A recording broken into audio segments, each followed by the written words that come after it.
Først så vil jeg starte ud med en lille introduktion, hvor jeg vil fortælle lidt om, hvad tretrinsreglen bruges til. Derefter vil jeg gennemgå de 3 trin, som tretrinsreglen består af. Og til sidst så vil jeg udføre et lille eksempel, hvor jeg har anvendt tretrinsreglen til at bestemme differentialkoefficienten for en 3. grads funktion. Så hvis vi starter med introduktionen, så er tretrinsreglen en fremgangsmåde til at bestemme differentialkoefficienten for en elementær funktion. Så det vil sige, at ved hjælp af tretrinsreglen kommer vi fra funktionen f af x til differentialkoefficienten f mærke af x. Og hvis vi starter med første trin, så skal vi udregne f af x0 plus h, hvor h er det samme som delta x, som er det samme som x minus x0. Derefter skal vi udregne delta f, som er det samme som y minus y0, som er det samme som f af x0 plus h minus f af x0. Og så er vi nede i trin 2, hvor vi skal finde hældningskoefficienten for en sekant, som vi har benævnt som a. Og a findes ved at opstille den her differenskoefficient bestående af delta f divideret med delta x. Vi ved fra trin 1, at delta x er det samme som h, og vi ved, at delta f er det samme som det her udtryk herovre. Så skal vi altså huske at reducere så meget som overhovedet muligt for at få den mest konkrete udregning. Og så kan vi gå videre til trin 3, som er noget, som vi kalder for en grænseværdibestemmelse, som skal udføres her. Det går altså ud på, at vi skal finde ud af, hvilken værdi af tallet delta f divideret med delta x nærmer sig, når delta x bliver meget lille og nærmer sig 0, uden at det bliver 0.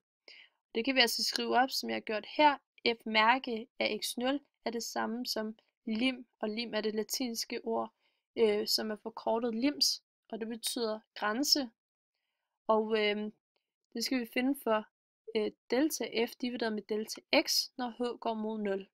Og her har jeg så lavet et eksempel, hvor jeg vil finde differentialkoefficienten for x i tredje. Først så vil vi udregne f af x0 plus h, og det gøres ved at sætte x0 plus h ind på x's plads, så vi nu har det her parentes opløftet i tredje.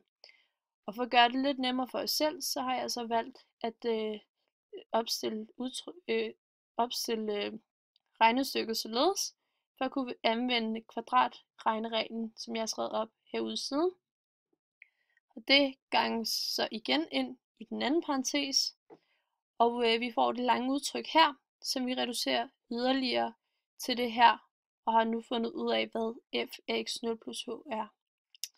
Og så skal vi så finde delta f. Det gør vi ved at sige f af x0 plus h, altså det vi har fundet ud af, hvad giver herop, minus f af x0.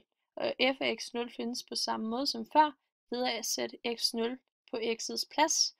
Det giver så x0 i tredje, og der er et negativt tegn op foran, så går det altså ud med det forreste x0 i tredje.